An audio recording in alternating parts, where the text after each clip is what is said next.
de su foco de atracción excede y está cambiando la mentalidad, está haciendo una revolución cultural o una contrarrevolución cultural, por lo menos en materia económica. Hoy nos honra con su presencia, lo vamos a recibir con la canción que sus fans jóvenes, todos ellos le han hecho. Miren, entiendo que todos tienen un poco de calor y están un poco incómodos, pero les cuento algo. Milei dispuso de todo su día para estar hoy acá con nosotros y no cobra honorarios por ello. Vino acá a compartir una charla de amigos, o sea que bueno, es un poco todos el esfuerzo que tenemos que hacer para compartir este espacio. Nos va a deleitar con su charla y la canción con la cual lo vamos a recibir, que es la que le fabricaron sus numerosos feligreses, se llama El Último Punk. Así que ojalá que disfruten de la charla y lo vamos a recibir a Javier con un fuerte aplauso. A la mierda los malditos empresarios, a la mierda los sodomitas del capital.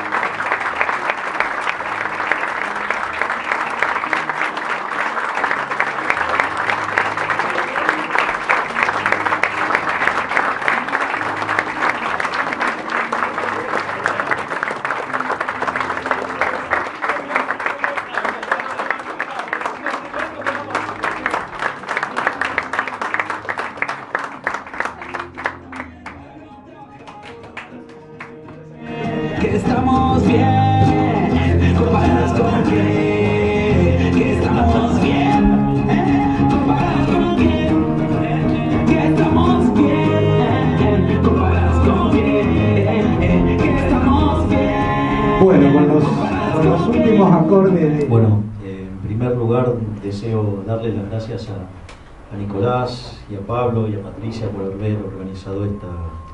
El error tipo 1 es cuando uno hace todo bien y le sale mal. El error tipo 2 es uno hace todo mal y le sale bien. Este es el error tipo 2. A ver, digo, si hay algo que no es popular es ser economista, menos economista matemático, menos dedicarse a crecimiento en un país enfermamente keynesiano. Y como si todo fuera poco, ser liberal en un país de zurdos. O sea, esto es un black swan, o sea, es un cisne negro. Con lo cual, digamos, lo primero que quiero hacer es darles las gracias a todos ustedes por venir acá. Digo, agradezco, digo, que me hagan pasar estos momentos formidables. La verdad que, en cierta manera, emociona, digamos, o sea, ver que existe este tipo de respuestas. Y bueno, será porque estamos hasta las pelotas de las ideas colectivistas. O sea, esa es la verdad. O sea, entonces, digo, estamos podridos que nos estén expropiando todo el tiempo. Con lo cual, digamos, me imagino que tiene que ver más que nada que eso, digo, porque aparte son tan buenas las ideas liberales que, digamos, hasta son divertidas en mí. O sea, con lo cual, no, o sea, ese es un tema no menor, o sea, miren si sean buenas las ideas. Con lo cual, básicamente la idea que tengo es hacer una presentación sobre los valores del capitalismo. ¿Y por qué? Porque yo creo que el problema de la decadencia argentina tiene que ver con habernos alejado de los valores del capitalismo. ¿Sí? Digamos, un modelo que fue exitoso en Argentina fue el modelo de Alberdi. ¿Sí? La Constitución de 1853, es decir, cuando dice, no, ¿dónde se aplicó lo que vos decís? En Argentina. Éramos un país de bárbaros y en 30 años nos convertimos en un país desarrollado, éramos el quinto país más rico del mundo.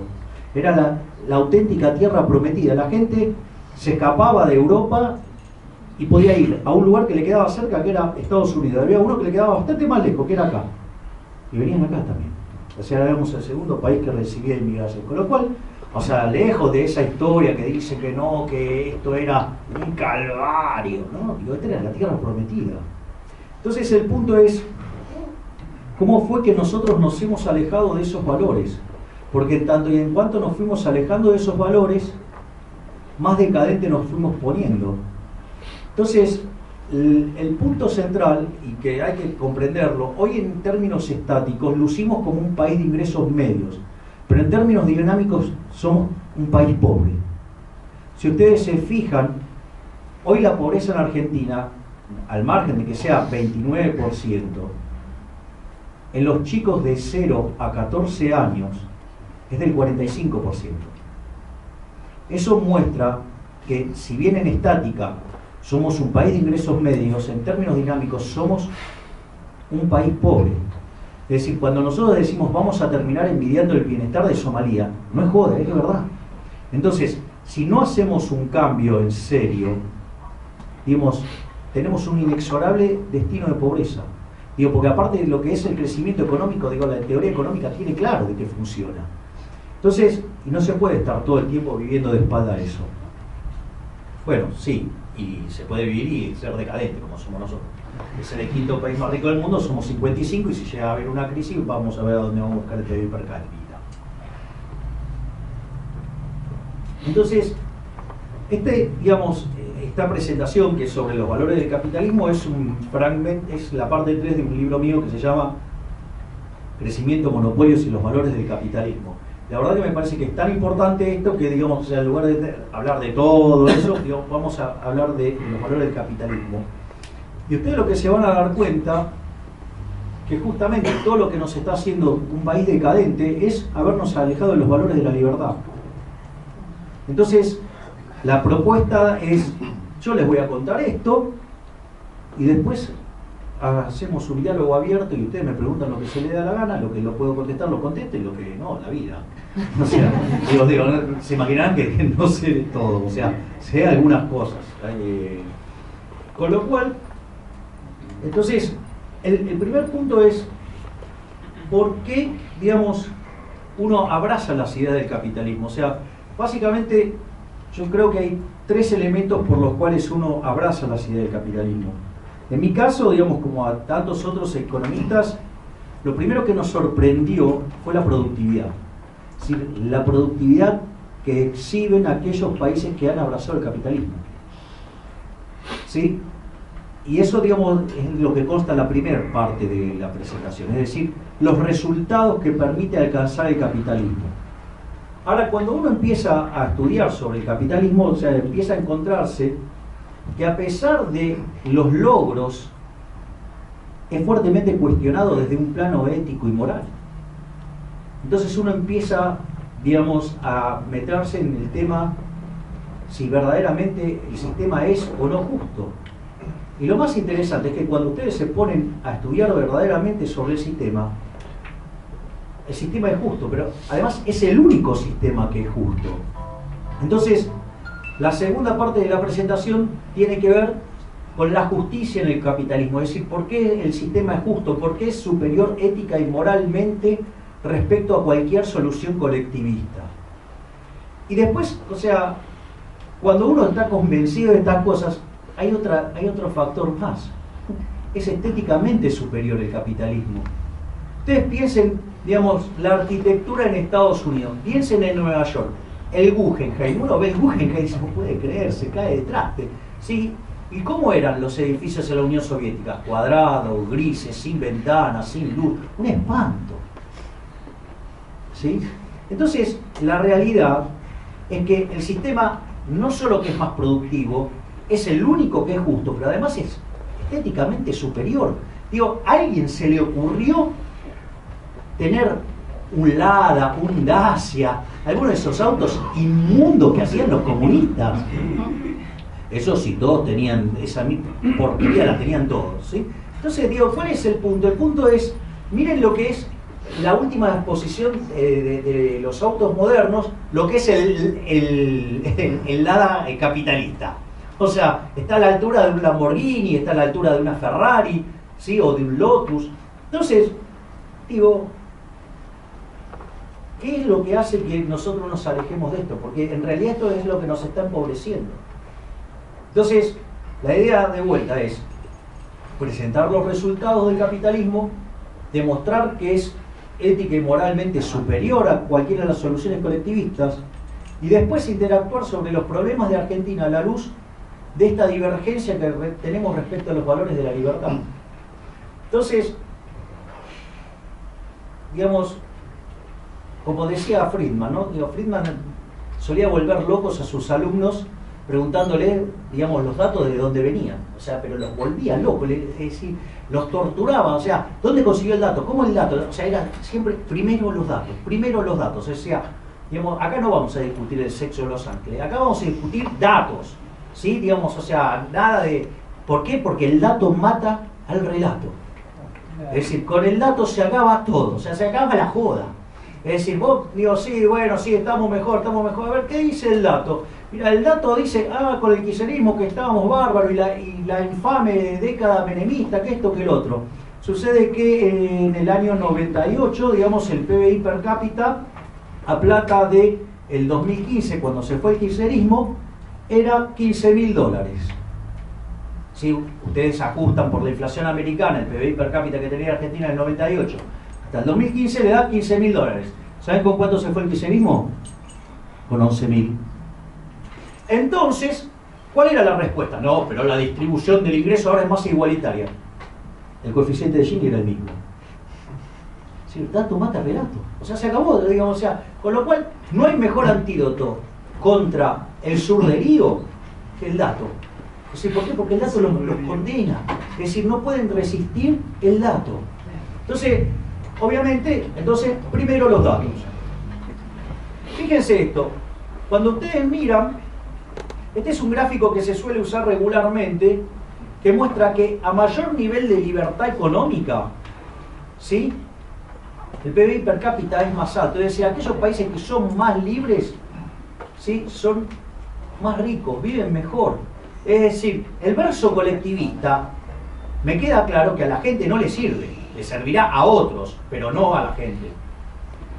Entonces, digo, ¿cuál es el sustento? ¿Qué es lo que está detrás de este resultado? Básicamente, fíjense esto, aquellos países que son más abiertos, que son más libres, tienen una tasa de crecimiento que duplica, más que duplica, la tasa de crecimiento de aquellos países que son reprimidos. Y otro no es un punto menor.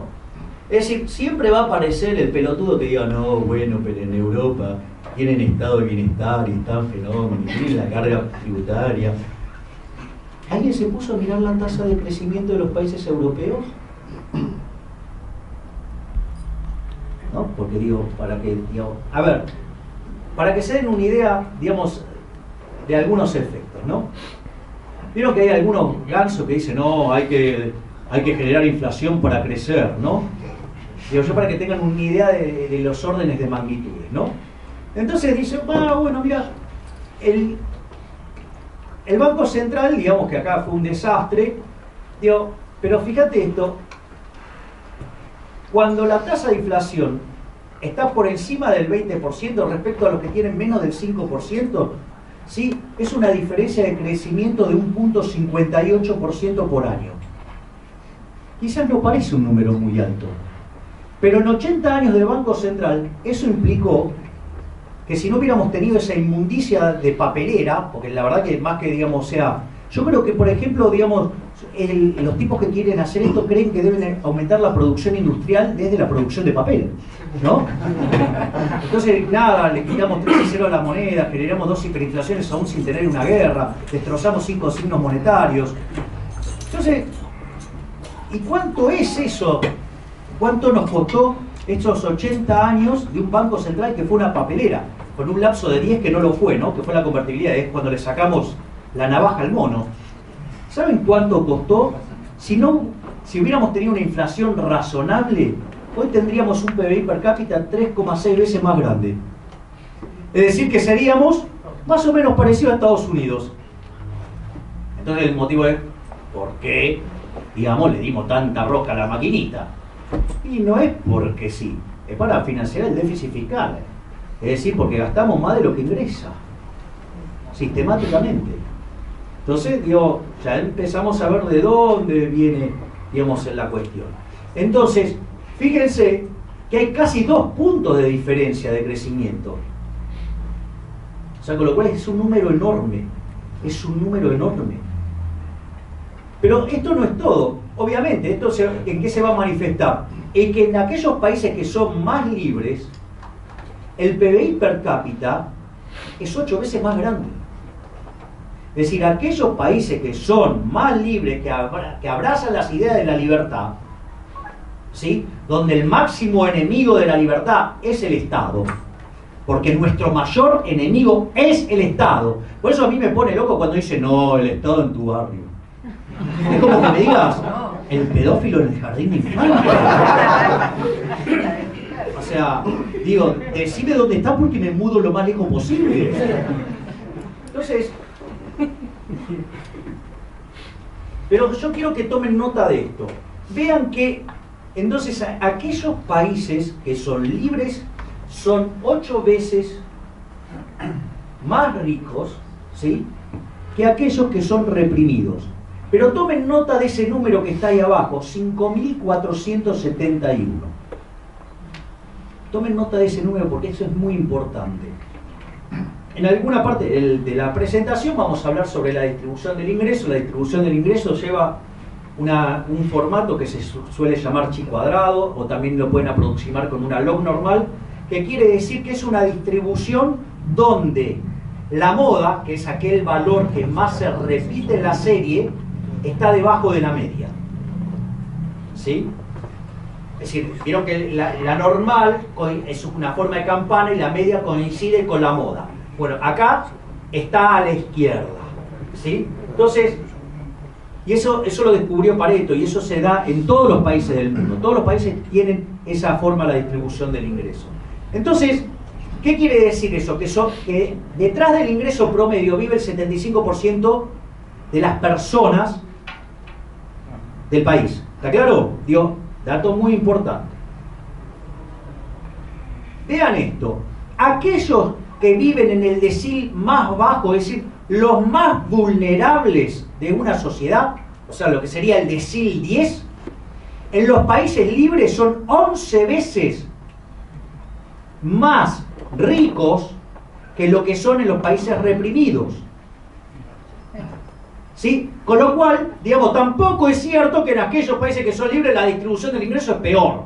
Si no, digamos, ¿cómo puede ser que en el promedio están 8-1 y en el decil más bajo estén 11-1? ¿Está claro? Digo, o sea, Piketty, ¿tenés maestro? ¿Ok? ¿Está claro? O sea, digo, porque es un mentiroso Piketty. Pero, digamos, obviamente, pero los políticos de izquierda lo aman. Obvio, digo, a ese mentiroso. Pero, fíjense esto. En los países más libres, el ingreso per cápita del decil más bajo es de $11.000. Es decir, que el decil más bajo del país libre tiene el doble de ingreso per cápita que aquel que tiene un país reprimido, que era 5.400. ¿Ok? ¿Qué quiere decir esto? Que el que está en el decil más bajo de un país libre vive muchísimo mejor que el 75% de la población de los reprimidos.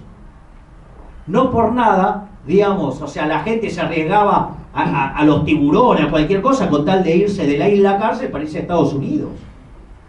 Aun cuando Estados Unidos no es el paraíso de la libertad. Aviso. Entonces, digo, acá es donde se termina toda la mentira. Sin embargo, nosotros estábamos gobernados por la bipolar de Tolosa, que sostenía que había menos pobres que Alemania. Es decir, el pobre de Alemania acá oscilaría entre el decil 9 y el decil 10. Es decir, pero el punto es que son tan brutos, que ni siquiera saben que que los problemas que las mediciones de pobreza son acorde al país en el que viven. O sea, hay 3 formas de medir la pobreza. Una es lo que se llama la pobreza extrema. Aquello mide esa situación en la cual la gente que vive con menos de $1 diario. Eso es una definición. Entonces nosotros además dibujábamos los números, ¿sí? Porque nosotros en realidad como país de ingresos medios usamos lo que se llama el método de las canastas. Ustedes definen una canasta que es la de los alimentos, que se llama canasta básica alimentaria, y después tienen la canasta básica total. Y todos los que ganan menos que la canasta básica total son considerados pobres. Es decir, que es el método de los ingresos, ¿sí? Utilizando una línea de pobreza o una línea de indigencia, o sea, son el método de las canastas. Ahora, cuando los países ya son desarrollados, en realidad se hacen mediciones relativas de el decil más bajo, cuántas necesidades tiene respecto al decil, digamos, representativo. Entonces comparan contra la moda o la mediana, como ustedes quieran decirle, y en función de eso determina, digamos, a partir de qué nivel es pobre. Pero nosotros teníamos a alguien que ocupaba la máxima posición del país diciendo pelotudeces por el mundo. Es decir, digamos, nuestra bandera en el mundo era: mirá qué pelotudos son los argentinos, creen que tienen menos pobre que Alemania. Entonces digo, ¿a qué cosas hemos llegado? ¿No? Digamos, cómo se ha degradado la calidad del debate, en especial con esta inmundicia de la posverdad. Digo, ahora no importa, digamos, los números, no, lo que importa es lo que yo creo. No, boludo, 2 más 2 son 4. No, usted, digamos, tiene formas que son, digamos, cuestionables. No, pelotudo, porque si 2 más 2 me decís que es 357.827, ¿sí? Digo, voy a tratar de explicarte por las buenas que es 4, pero si me vas a venir con eso, no, es un problema ideológico. Pues, ¿por qué no te vas a la reconcha de tu madre? O sea, sos un pelotudo, 2 más 2 es 4. Es decir, entonces, me parece que una de las cosas más interesantes es los datos. O sea, cuando ustedes ponen los datos en la mesa, se acabó la joda. Pero acá todo discuten, no, son todas percepciones.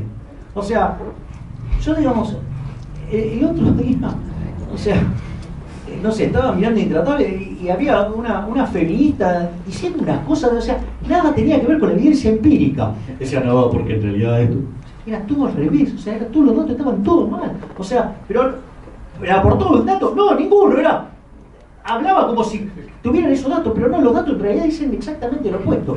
Es más, yo recuerdo una reunión en el CICIP que tuvo el formidable producto de la universidad pública, Axel Kicillof, ¿no?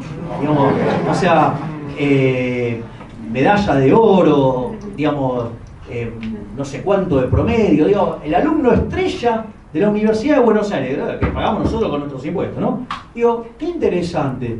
Digo, estaba en la presentación y hablaba que la variable subía. Y la variable bajaba, era una cosa de loco.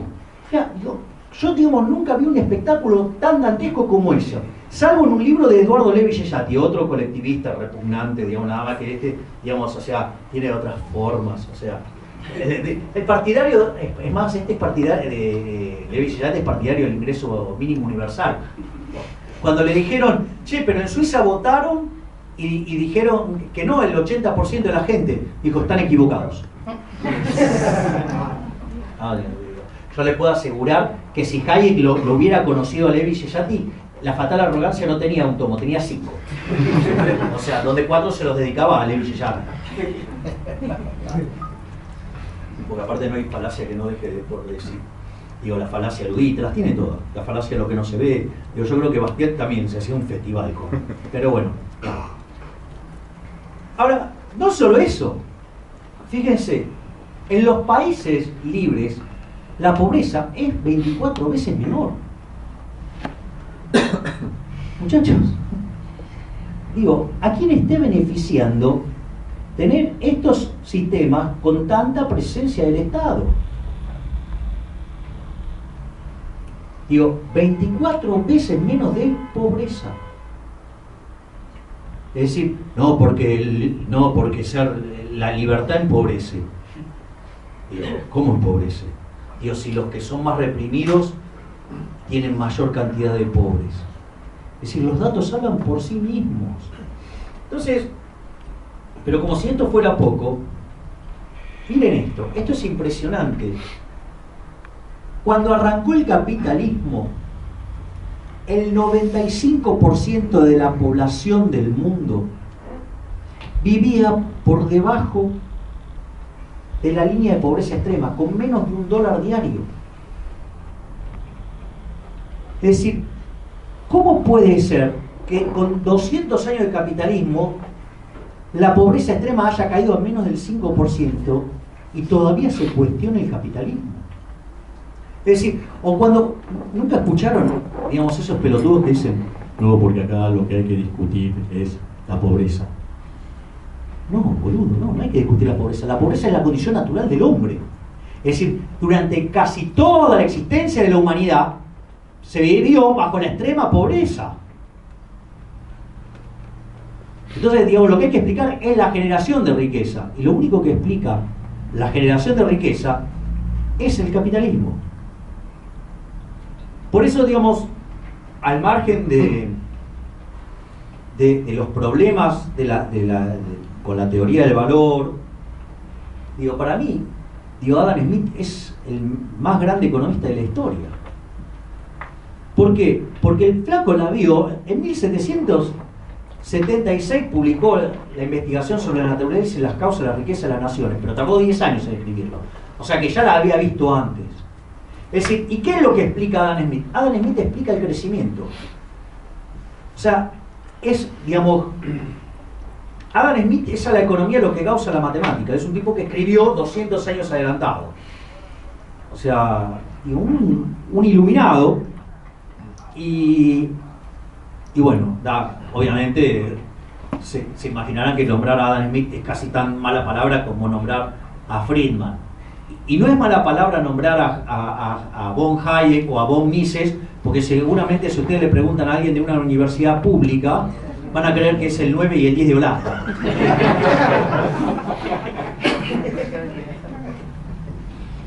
Bueno, pero eso tiene todo sentido.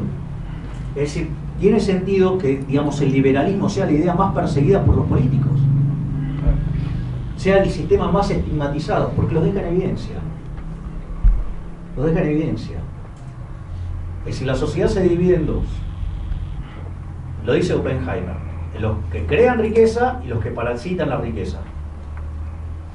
Yo que sepa, nunca he visto generar a un político riqueza. Con lo cual, digamos, cuanto más Estado pedimos, peor vamos a estar. De hecho, la solución, porque si el Estado fuera bueno, hagamos todo Estado. Y esa solución existió, se llamó comunismo. Fue un fracaso en lo económico, en lo social, en lo cultural, y como si fuera poco, se cargó con más de 100 millones de vidas humanas. Al margen de las cuestiones estéticas, obviamente, ¿no? Entonces, digo, uno se encuentra con estos resultados, y miren esto: la gente en los países que son libres vive 16 años más. Entonces, digo, fíjense, esto es muy interesante. Yo, digamos, estaba mirando Intratables y aparece un hombre que estuvo en Chile, ¿no? Que es de los centros CONIM o algo así, se llama algo así. Entonces cuenta el caso de Chile que eliminó la pobreza, ¿no? Digamos, y toda la experiencia que cuenta, ¿no? Y que ahora se está aplicando acá. O sea, me parece fantástico cuando todas las cosas que habla de medicina, ¿sí? Me parece genial, digamos, todo me parece fantástico. Ahora, cuando se pone a opinar de economía, no para de decir pelotudeces. Es decir, si ustedes le dieran bola a digamos, porque dice, no, esto no tiene nada que ver con el liberalismo, esto tiene que ver con la decisión del gobierno. El milagro chileno empezó con los Chicago Boys. O sea que además fue una situación absolutamente fortuita, que no, digamos, o sea, la verdad que fue de puro pedo. O sea, hay un libro que digamos, yo tuve la suerte de que me lo regalaran, y además tuve la suerte de conocer al hermano del presidente Piñera, que es el que hizo la reforma del sistema previsional. Y es muy interesante porque fue todo, o sea, de pura casualidad. O sea, la realidad es que, digamos, ellos estaban viendo la decadencia que generaba el comunismo de Allende, digamos, y todos los problemas que había. Entonces dijeron, bueno, tenemos que hacer algo para sacar a este país de la miseria y para empezar a crecer. Y entonces escribieron algo que se llamaba El Ladrillo, que era un programa, ¿sí?, de ir hacia las ideas del liberalismo